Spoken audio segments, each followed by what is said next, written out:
RTCI célèbre le 13 août, elle célèbre la femme tunisienne. Mesdames, bonne fête, Nour Hamza, bonjour.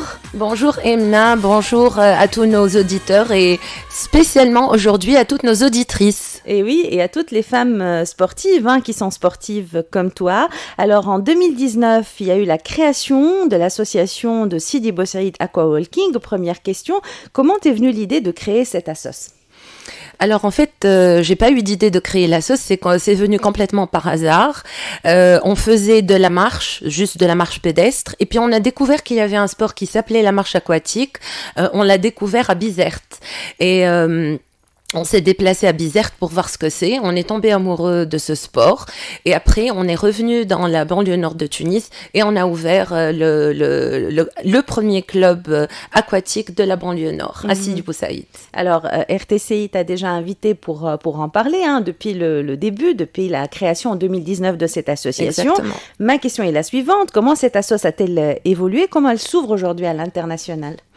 Alors depuis 2019, plusieurs choses ont été réalisées et thank God, on s'est agrandi, on a des centaines de membres aujourd'hui, on a noué des partenariats avec nos amis algériens, avec nos amis français, on s'est ouvert à l'international. Aujourd'hui, les membres de Sidi Bou Saïd Aquawalking participent à des compétitions sur le plan national et sur le plan international.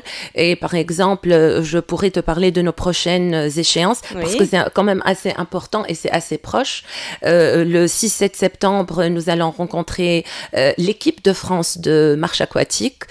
Ici, ils vont venir en Tunisie pour une compétition. Après, fin septembre, les membres de Sidi Bou Saïd Aquawalking vont se déplacer à Mandelieu-la-Napoule pour participer à la 4e édition des Aquawalking Games.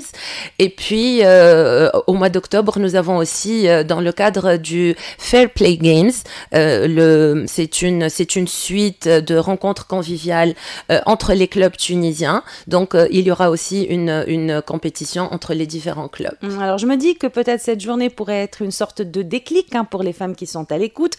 On va leur donner envie de reprendre le sport, de faire de l'aquawalking. Donc je te pose la question à toi, Nour Hamza. Qu'est-ce que ce sport a changé dans ta vie? Qu'est-ce qu'il t'apporte aujourd'hui, l'aquawalking?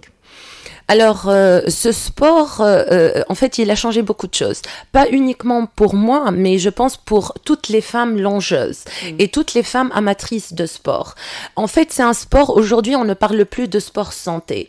On parle de sport bien-être. C'est un sport qui, à la fois, par ses bienfaits, bien sûr, on en a parlé à plusieurs reprises, les bienfaits sur le corps, sur la respiration, sur la circulation sanguine, etc. Mais c'est aussi un sport qui te permet de par la sécrétion des hormones du bonheur, la cytocine, l'endorphine, etc. C'est un sport bonheur. Juste après ce sport, tu as une sensation extraordinaire d'énergie, de bien-être, etc. Mais aussi, dans ce genre d'association, il y a quelque chose qui est très important, qui est le lien social. C'est un sport, en fait, qui est bien pour le corps, mais aussi pour le mental. Et ça, je voudrais le mettre en avant parce que dans notre club et même dans les autres clubs, nous avons vu beaucoup de changements par rapport aux femmes qui pratiquent le longe-côte sur le plan spirituel, sur le plan mental. Elles se sentent mieux. Il y a des femmes qui souffrent de dépression, par exemple, ou d'isolement. Il y a des femmes, suite à des drames et à des tragédies personnelles, se retrouvent dans des conditions un peu spéciales. Et donc, le longe-côte ou la marche aquatique leur a permis de souffrir et surtout de créer des liens et de se défouler. Donc, il n'est jamais trop tard pour en faire du longe-côte, de l'aquawalking. C'est un sport qui se pratique à tout âge, justement. Moi, j'ai commencé le sport assez tard, à 35 ans, il y a quelques années.